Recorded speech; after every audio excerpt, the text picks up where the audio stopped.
I think I've been at the top for a real long time, and I'm sick of just hanging out in the top 5, and I'm ready to be champ. And yeah, I really only think about myself when it comes to the division, to be honest. It's just a lot of thinking about myself and how I can get what I want, you know? Yeah, with Rob Font, you still see that path, though, right? Because if it was maybe someone who wasn't as highly ranked, it would have been more challenging. So do you kind of feel like with Rob stepping in, that path still is there, right? To get to the belt? Yeah. Yeah, definitely. I think, I mean, aside from Rob, you don't really have too many other people that I think have much of an argument. Like Cejudo got like a really golden gift coming out of retirement, fighting for the belt. It was close, but I think he probably has a couple until he gets to fight for the belt again.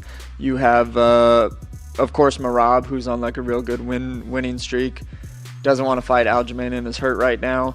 I'm coming off a real good win against Song with a stoppage, and then a really fight that I won by a mile against Cheeto. And then this fight against Rob Font, I go out and I look really spectacular, like I feel like I typically do when I win. I feel like there's really no other argument for anyone else except for me. UFC Nashville goes down this Saturday, and it is headlined by a catchweight bout between top bantamweights Corey Sandhagen and Rob Font, and you can watch it go down live on ESPN+. Do not wait. Click the link in the description and sign up for ESPN+ today.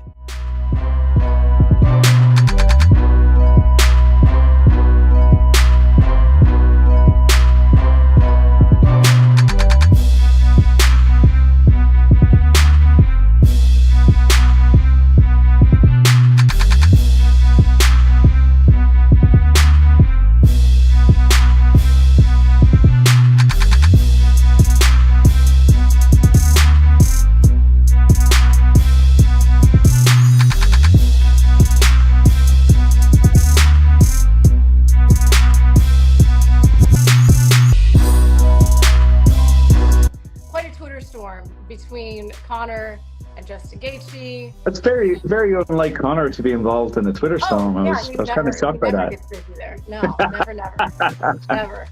Anything at all that you can tell us? Whether it was like, were you are you in proximity to him at this point right now or no? I mean, not physically right now, but like, is he in your area right now? Or we chatted about it today. Yeah. I kind of reminded him, there's that story, I don't know if you know it, where there was kind of a late notice change from Aldo to Chad Mendes in his, one of his earlier fights, and I had to wake him up and let him know this, and he kind of just opened one eye and said, they're all the same. So that's the approach of this one. Like from a, I guess, a technical point of view, you'd have to say that Gaethje is a more accomplished striker than Chandler. However, they are similar-ish in terms of similar size, build, orthodox wrestling background, but both like to strike. I think Justin is like I said, I do think he is the better striker, but it's not like we're switching from that to a southpaw, awkward Thai boxer with unusual judo or something. It is a similar change. So if it does happen to be whether it's Gaethje or Chandler, I certainly can't confirm one way or the other. I can just say that our training will be similar in either case.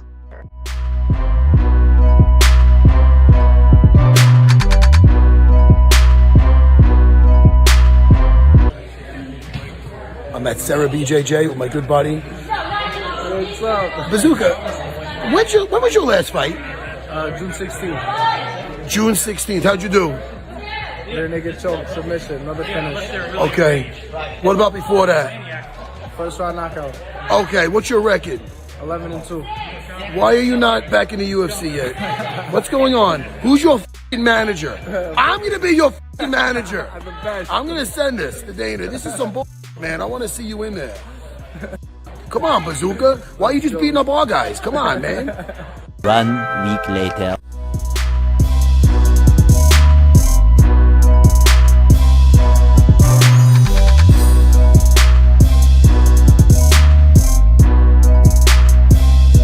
On the prelims, second fight, Sean Woodson has a new opponent.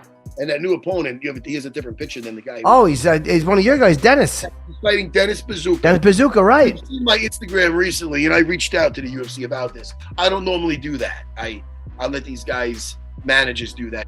Sure. I really like this kid. He was on the Contender Series.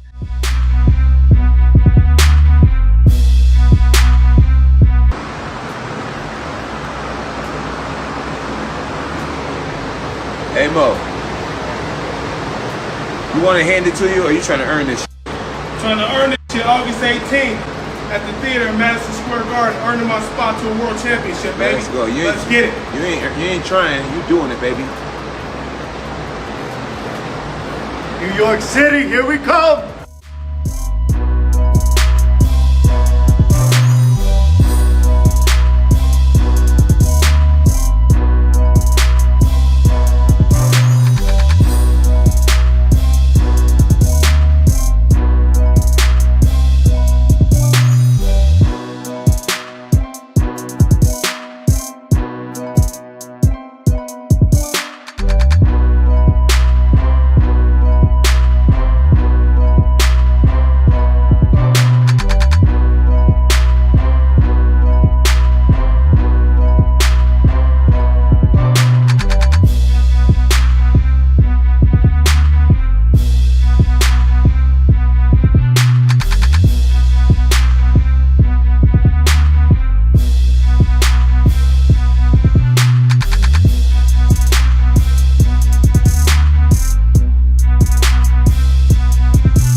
My concern for someone like Tony Ferguson is these are two camps, two big fights, right? And when I'm seeing a decline in that, that's where I get concerned. And this isn't, we could talk about Tony. He was never a technical fighter. I would never call him technical. I think what made Ferguson good was the fact that he was awkward, he was tough, and he was durable. Yes. And when he lost his durability, he was only left with being awkward and tough. That's the problem. Yes. And at this stage of the game, it reminds me of, something like BJ Penn, where, these guys are so good. And in their peak, they were so damn good. But now BJ Penn, what was his record's like close to like a 500 record right now. And that is no indication of who BJ Penn was as a fighter. And that's what concerns me. Because Tony is tough and because he's a competitor, I can see him coming back and just getting hurt and hurt and hurt and going, I just need that one fight. I could do it the next time and I can do it the next time. And to me, what I saw was it was more than uncoordinated awkwardness. To me, I would even go as far as there was some kind of neurological degradation there, where he's stepping, where it's almost like his body and brain aren't in sync, and that's a concern because Tony Ferguson had been in so many wars prior to that Chandler fight.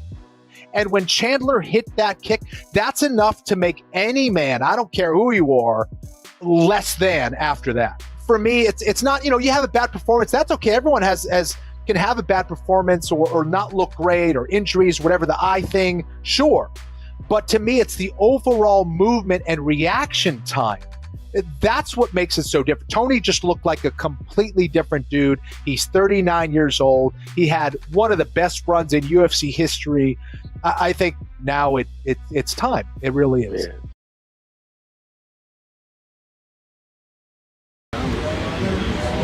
Alex, man,